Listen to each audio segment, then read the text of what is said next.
Prezados alunos e alunas de Biologia 3, essa é a última videoaula desta última postagem de Biologia 3, onde a gente está terminando a quarta parte do conteúdo de Ecologia.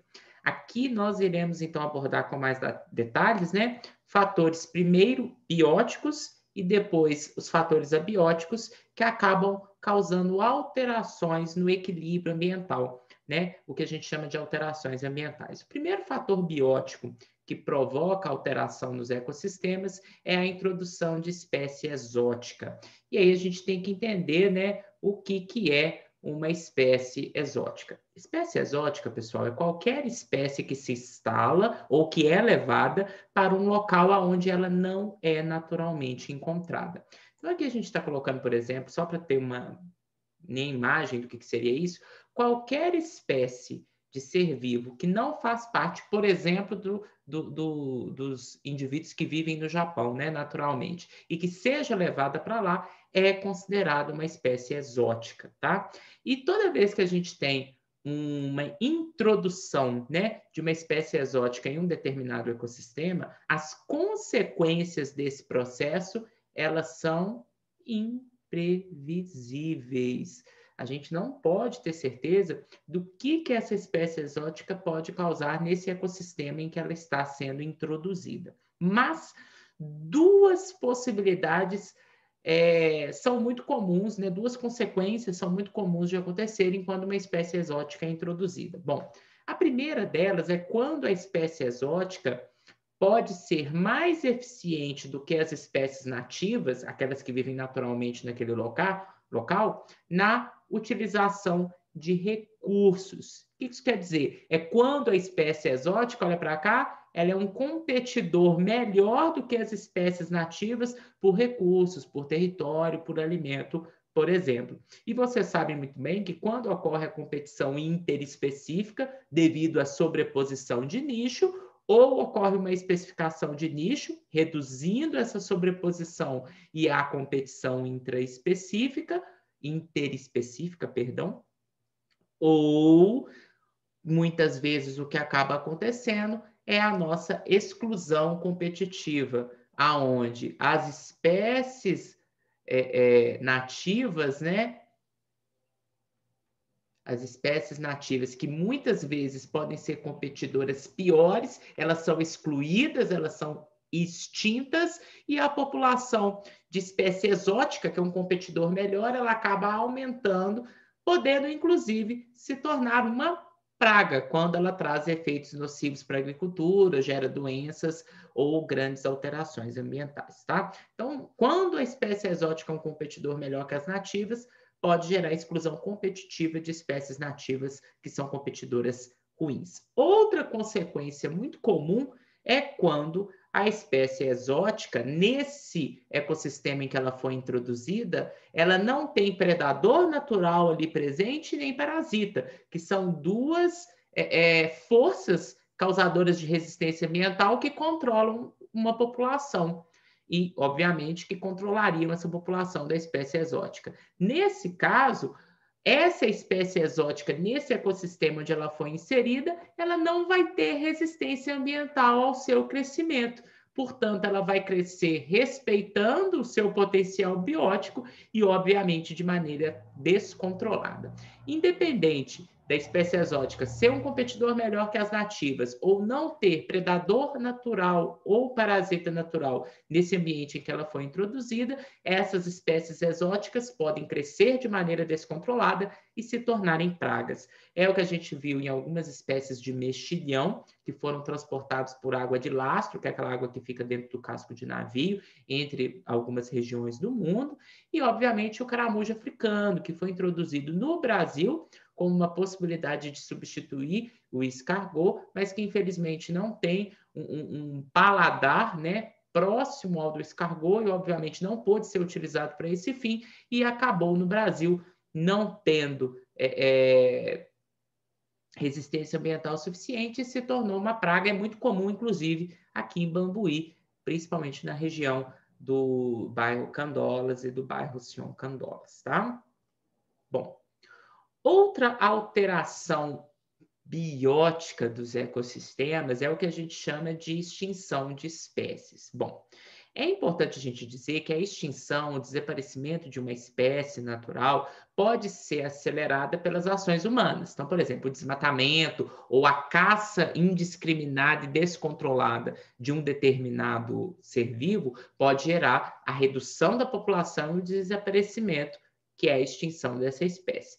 Mas é sempre importante falar que o processo de extinção de espécies, pessoal, ele é um processo natural, tá? Então, mesmo que a gente tenha um impacto, né, de desmatamento e caça, aumentando a possibilidade de uma espécie ser extinta, o próprio processo de seleção natural, que você sabe é um mecanismo evolutivo extremamente importante, ele por si só pode levar espécies a serem extintas, a serem eliminadas por esse processo de seleção natural, tá? Então, é muito importante a gente falar que, mesmo sendo um processo natural, esse processo de extinção pode ser acelerado por algumas práticas humanas, tá? Os fósseis, como nós vimos nas aulas de evolução, são uma das formas da gente identificar espécies extintas ao longo do processo evolutivo.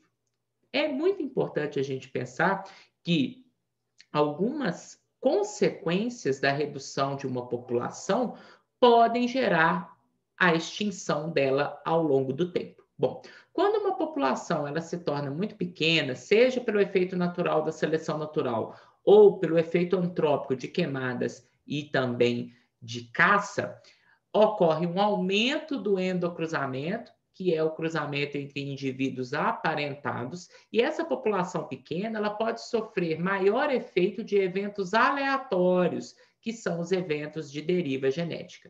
Independente de ter um aumento de endocruzamento ou um efeito aleatório de deriva genética, essas duas forças acabam reduzindo a variabilidade genética. Isso quer dizer, levando à perda de alelos, daquelas diferentes formas que um gene apresenta em uma população. Se ocorre perda de variabilidade genética, a gente vai ter uma redução da diversidade genética daquela população e, obviamente, uma redução da capacidade de existirem ali novas características que permitam a adaptação de um indivíduo a uma nova alteração ambiental. A gente pode dizer, portanto, que a perda de variabilidade genética leva à redução do valor adaptativo de cada indivíduo, porque eles acabam ficando todos com as mesmas características genéticas e, obviamente, fenotípicas, e, de maneira geral, há uma perda da adaptabilidade da população. Ao longo do tempo, e principalmente pensando em ambientes que estão sofrendo alterações, ocorre uma redução da reprodução daquela população e um aumento da taxa de mortalidade, na taxa de eliminação de indivíduos, o que faz com que a população se torne menor. E esse processo, que é o que a gente chama de vórtice da extinção, vai reduzindo as populações até o ponto que elas são eliminadas, isso quer dizer que elas são extintas, tá? É muito importante a gente estar falando de regiões que são conhecidas como hotspots de biodiversidade.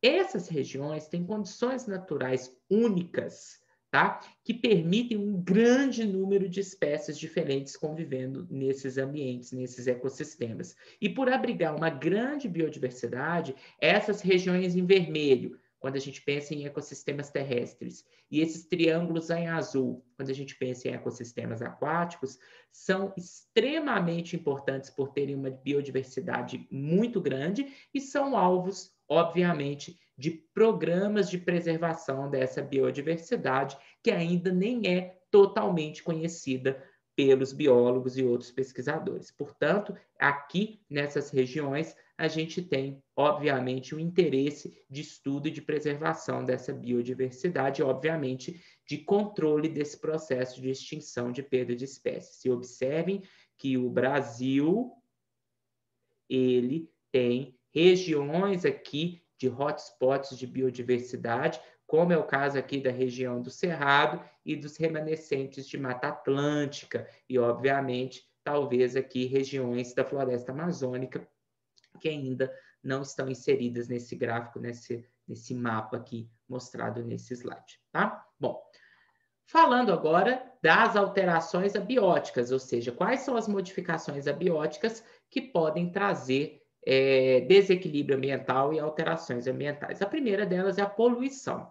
Poluição, pessoal, é qualquer contaminação em quantidades indesejáveis, tanto de matéria ou de energia, que prejudica a vida dos seres vivos de maneira geral. E a gente tem vários tipos de poluição. A gente tem poluição sonora, a gente tem poluição térmica, a gente tem poluição radioativa e também temos a poluição por petróleo, tá? É importante a gente falar um pouquinho sobre poluição por petróleo, porque ela é muito recorrente aqui no Brasil. O petróleo, principalmente em ambiente aquático, ele vai ficar na superfície, porque ele é menos denso que a água, né? E ele bloqueia a passagem de luz, afetando a fotossíntese que ocorre em nível subaquático, por esses organismos fotossintetizantes que ali existem, né? Principalmente algas e cianobactérias, e também vai afetar a troca de gases entre o ambiente aquático e a atmosfera, obviamente prejudicando todos os seres vivos aquáticos que ali existem. Além disso, o petróleo em ambiente aquático, ele acaba impregnando devido à sua capacidade de grudar na superfície do corpo dos animais, como a gente está observando aqui nessa ave que está toda impregnada de petróleo na sua plumagem. Esse tipo de impregnação pode levar à asfixia quando ocorre, né, no trato respiratório desses animais, pode, né, portanto, grudar nas brânquias dos peixes e, obviamente, impedir com que eles respirem também. E, no caso das aves, pode impedir as aves de voar e também dificultar a regulação térmica, uma vez que as penas são importantes para essas duas funções, né? O petróleo, portanto, pessoal, ele tem efeitos indesejados que causam desequilíbrios ambientais em vários tipos de seres vivos, tanto aqueles que vivem na comunidade aquática propriamente dita, quanto aqueles que têm, né, relação com essa comunidade aquática também, tá?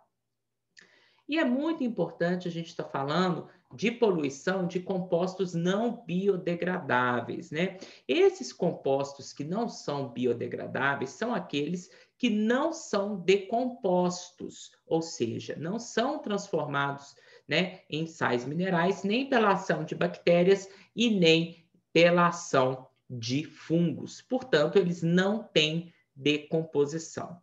Quem são os principais compostos não biodegradáveis presentes nos ecossistemas naturais? Por exemplo, o DDT, pessoal, que é um defensivo agrícola, ele é um composto que não é biodegradável, ele não é degradado por bactérias nem por fungos. Outro composto, classe de composto que não é biodegradável, são os metais pesados, muitos deles gerados, né, por atividades como a mineração. E um dos principais metais pesados não biodegradável é o mercúrio.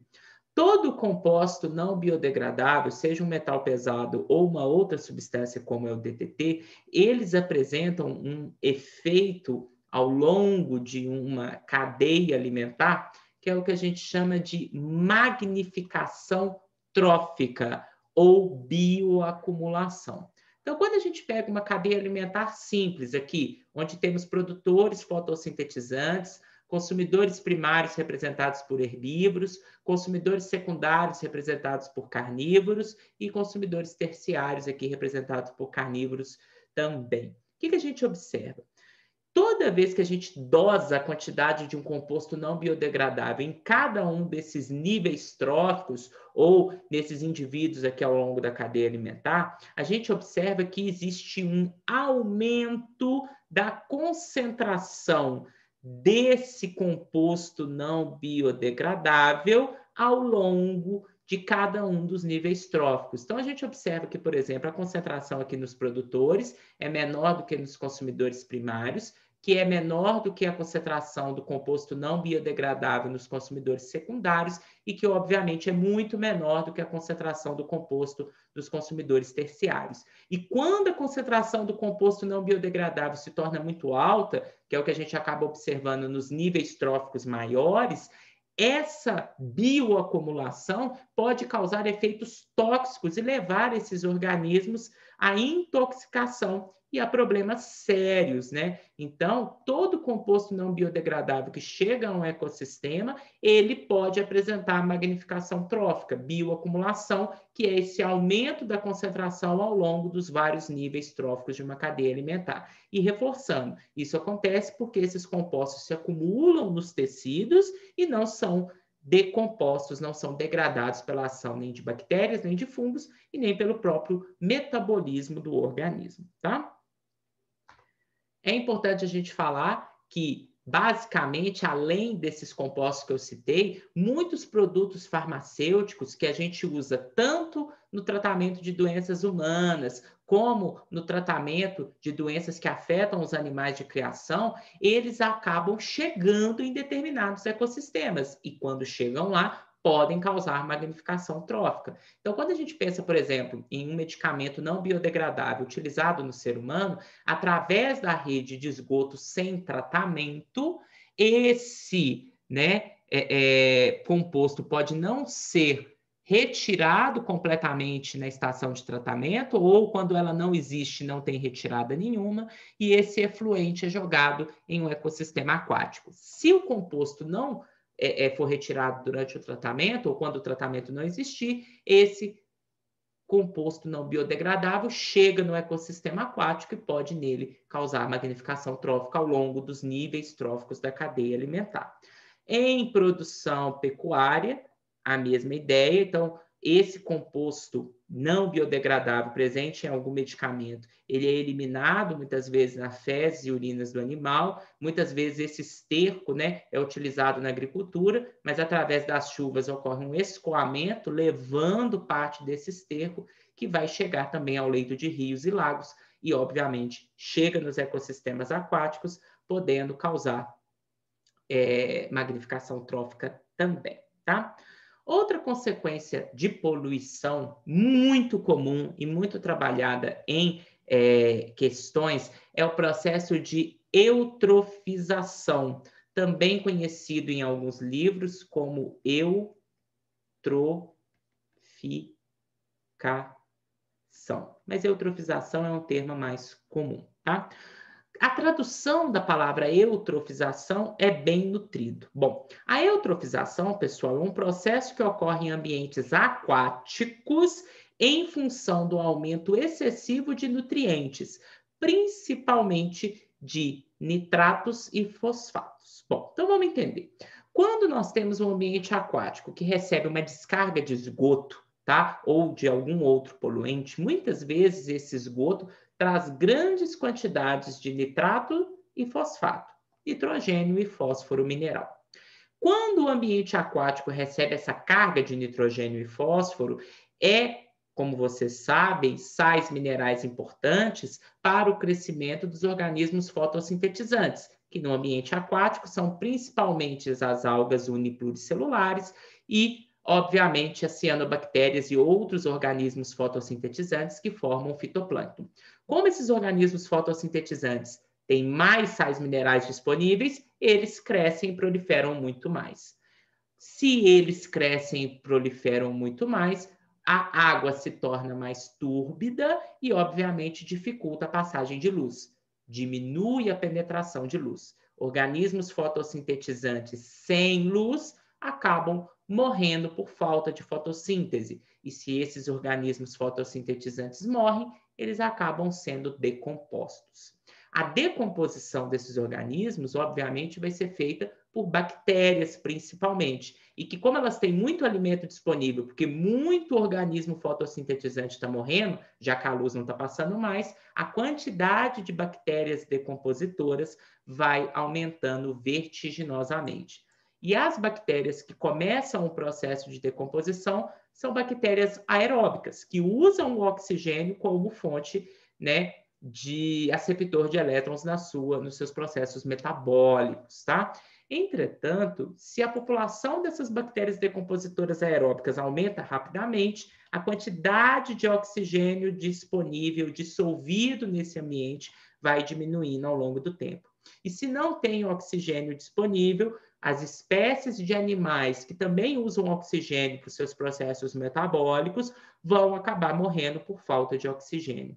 E aí vai ter uma grande morte também de animais nesse ambiente, e aí agora novas bactérias anaeróbicas, porque não tem mais oxigênio disponível, começam a se proliferar e atuar como decompositores dessa grande quantidade de matéria orgânica presente nesse lago eutrófico, decompondo, obviamente, os fotossintetizantes, que já morreram há muito tempo, os animais que estão morrendo por falta de oxigênio. E os decompositores anaeróbicos, eles acabam, durante o seu processo de decomposição, eliminando metano e enxofre, que dá aquele cheiro característico de lagos ou lagoas eutróficos, tá?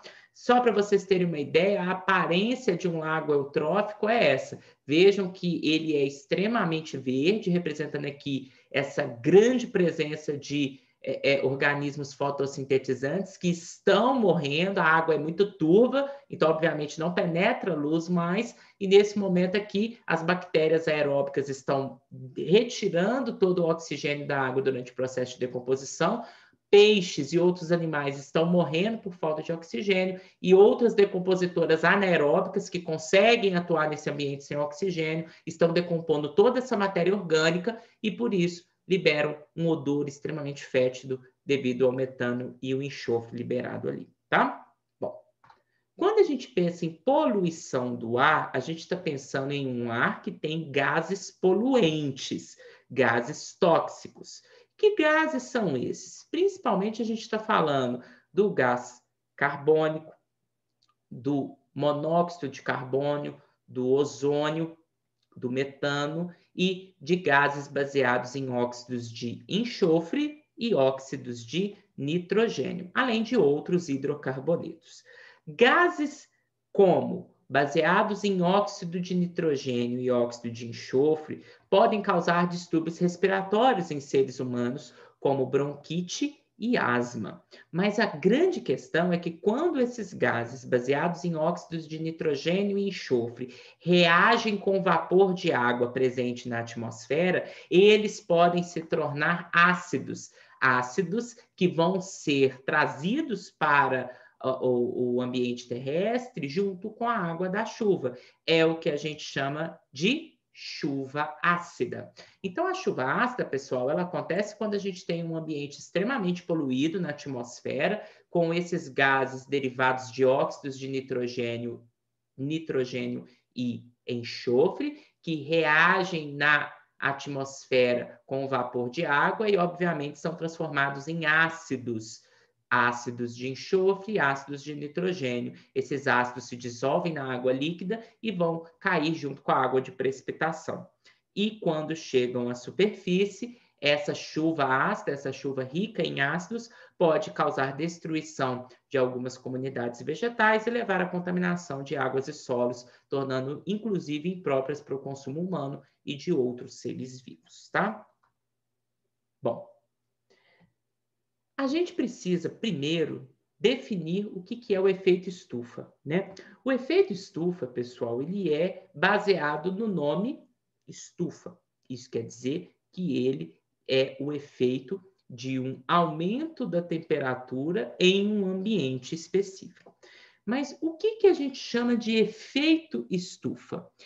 Efeito estufa, gente, muito diferente do que muita gente pensa, o efeito estufa é um fenômeno natural e essencial para a manutenção da vida, causado pela retenção de radiação infravermelha na atmosfera. Bom, Rafael, o que é a radiação infravermelha?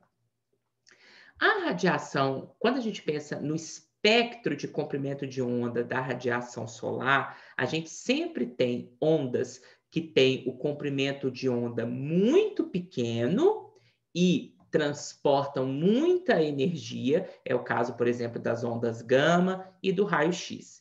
E, por outro lado, a gente tem outro tipo de onda que tem um comprimento de onda muito grande e transportam pouca energia. É o caso das ondas de rádio.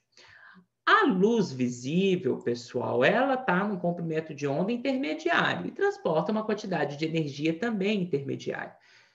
O que a gente chama de infravermelho é uma faixa de comprimento de onda maior do que a faixa de comprimento de onda da luz visível e, obviamente, o infravermelho transporta menos energia do que a luz visível, tá? Essa radiação infravermelha, que ela é retida na atmosfera do planeta Terra, é a radiação responsável pelo efeito estufa. Isso é, pelo aquecimento natural que a atmosfera tem, que é importante para a manutenção da vida da Terra, evitando com que a gente tenha quedas bruscas da temperatura do planeta, que são incompatíveis com muitas formas de vida, tá? Rafael, então, se o efeito estufa é natural e é essencial para a manutenção da vida da Terra, por que se fala tanto de efeito estufa como prejudicial para a vida e para a biodiversidade? É aí que tem a questão que a gente vai discutir. Bom, quando a gente tem a retenção do infravermelho na atmosfera, a gente tem uma manutenção da temperatura da Terra, que mantém a Terra aquecida e que permite a sobrevivência da grande maioria dos seres vivos que nela existem, tá? Entretanto, esse efeito estufa natural, ele é moderado. Por quê, Rafael? Porque uma parte da energia do Sol que chega na Terra é refletida pela atmosfera e parte atravessa a atmosfera, chegando na superfície terrestre e, obviamente, sendo retida, mantendo a Terra aquecida. Entretanto, devido a alguns gases, como o gás carbônico, o gás metano e também ao vapor de água, ocorre um aumento da reflexão dos raios infravermelhos que são refletidos pela Terra e que deveriam voltar para o espaço. Quando esses gases estão em grande quantidade na atmosfera, ao invés dessa radiação infravermelha ser refletida para o universo, ela acaba ficando retida na atmosfera da Terra. Então, alguns gases têm a capacidade de aumentar a retenção de radiação infravermelha no nosso planeta. E se mais radiação infravermelha é retida na atmosfera e na superfície da Terra, maior a temperatura do planeta. E é aí que o efeito estufa se torna prejudicial. Isto é aí que o efeito estufa causa o aquecimento global. Então, esses gases que a gente chama que aumentam o efeito estufa da atmosfera, como o gás carbônico e o metano, eles aprisionam parte da radiação infravermelha que vem naturalmente do Sol e que favorece o aquecimento do planeta. Por que chama efeito estufa, Rafael? Tanto o processo natural quanto o processo intensificado pelos poluentes metano e CO2? Porque é o mesmo processo que ocorre numa estufa de criação de plantas. Quando a gente usa uma estufa, a gente usa um material translúcido que permite a passagem do sol para dentro da estufa, mas esse material acaba retendo a radiação infravermelha dentro da estufa. E se essa radiação infravermelha é retida dentro da estufa, o ambiente da estufa se aquece, o que é importante, por exemplo, para o processo de germinação de algumas plantas. Isso acontece naturalmente no nosso planeta devido à atmosfera. Mas esse processo é intensificado devido à acumulação na atmosfera dos gases poluentes e que contribuem para a retenção do infravermelho, principalmente o gás carbônico e o gás metano.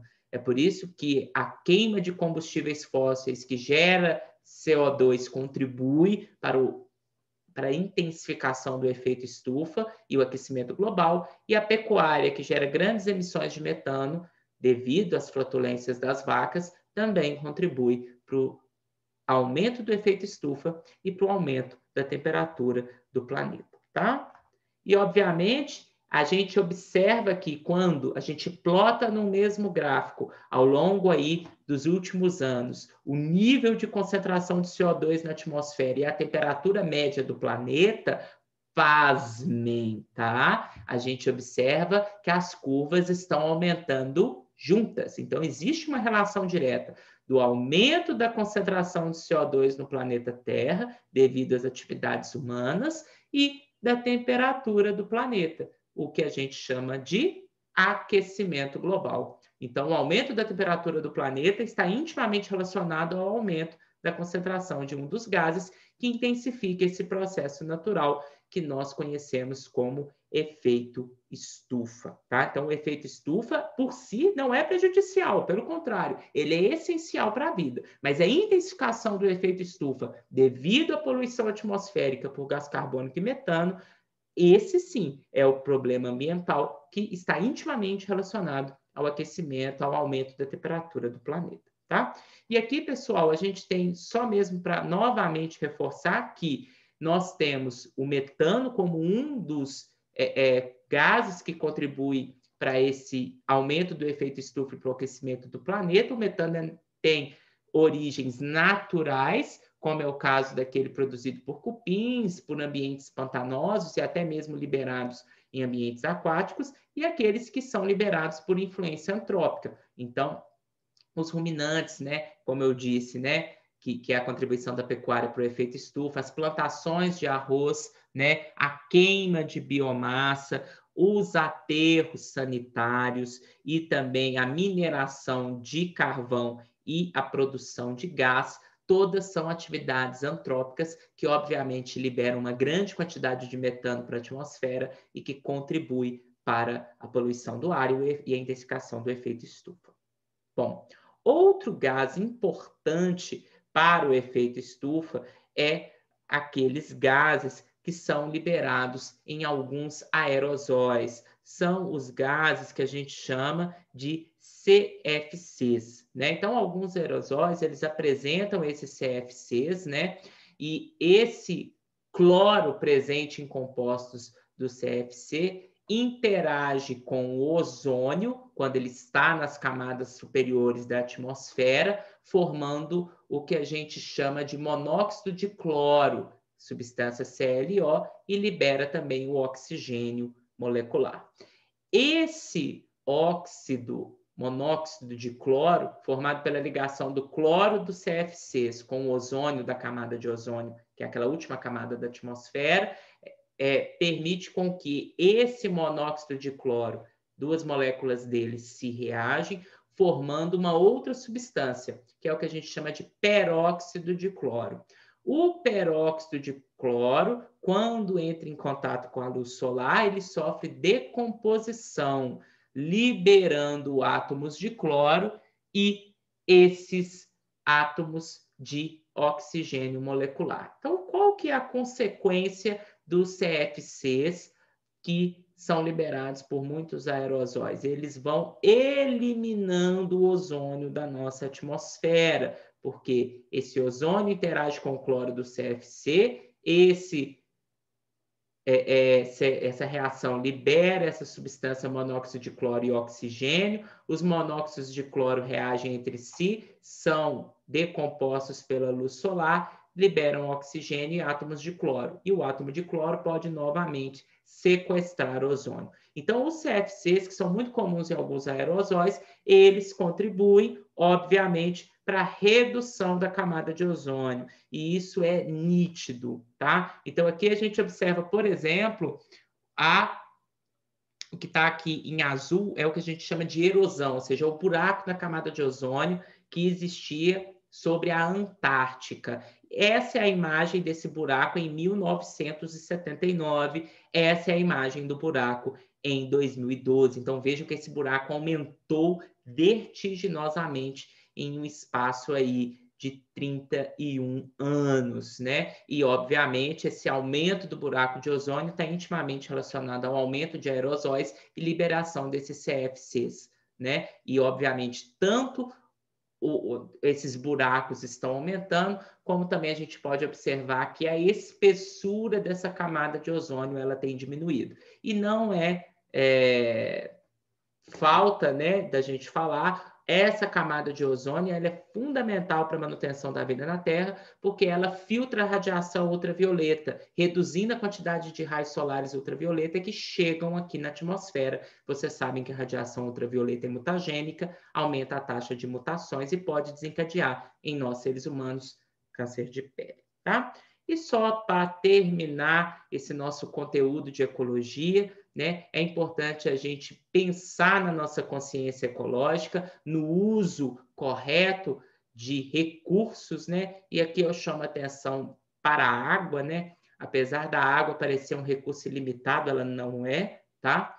E nós temos aqui a quantidade de água que é utilizada para a produção de alguns alimentos, tá? Então, pasmem, para produzir 1 litro de cerveja, nós consumimos 5,5 litros de água. Para produzir 1 quilo de arroz, são gastos 2.500 litros de água. Para a produção de 1 quilo de manteiga, pasmem, são 18.000 litros de água gastos. Para a produção de 1 quilo de leite, são 712 litros de água. Para a produção de 1 quilo de carne de boi, são mais de 17.000 litros de água, tá? Então, quando você está consumindo um alimento, você pode ter certeza que uma grande quantidade de água foi investida na produção desse alimento e, obviamente, é um recurso que a gente precisa utilizar com bastante parcimônia, ok? Pessoal, foi um grande prazer trabalhar com vocês, mesmo que tenha sido de maneira virtual. Essa foi a nossa última videoaula de Biologia 3. Não deixem de fazer as perguntas resumo dessa postagem, a lista 6 que foi postada na quinzena passada e que tem que ser entregue agora, e não deixem de fazer a prova 6, que vale 14 pontos. Dúvidas sobre as perguntas resumo, o conteúdo e a lista, usem os fóruns e os canais de comunicação comigo, com a Jéssica e com as bolsistas do Residência Pedagógica. Desejo a todos vocês um futuro de muito sucesso, independente do caminho que vocês escolherem, e que aqueles que continuarem no IF possam, né, em algum momento, estar encontrando comigo novamente, seja dentro da sala de aula ou nos vários ambientes da nossa escola. Foi um grande prazer trabalhar com vocês. Espero que eu tenha feito um trabalho que permitiu vocês aprenderem e gostarem um pouco mais de biologia, tá? Um grande abraço para vocês e até mais.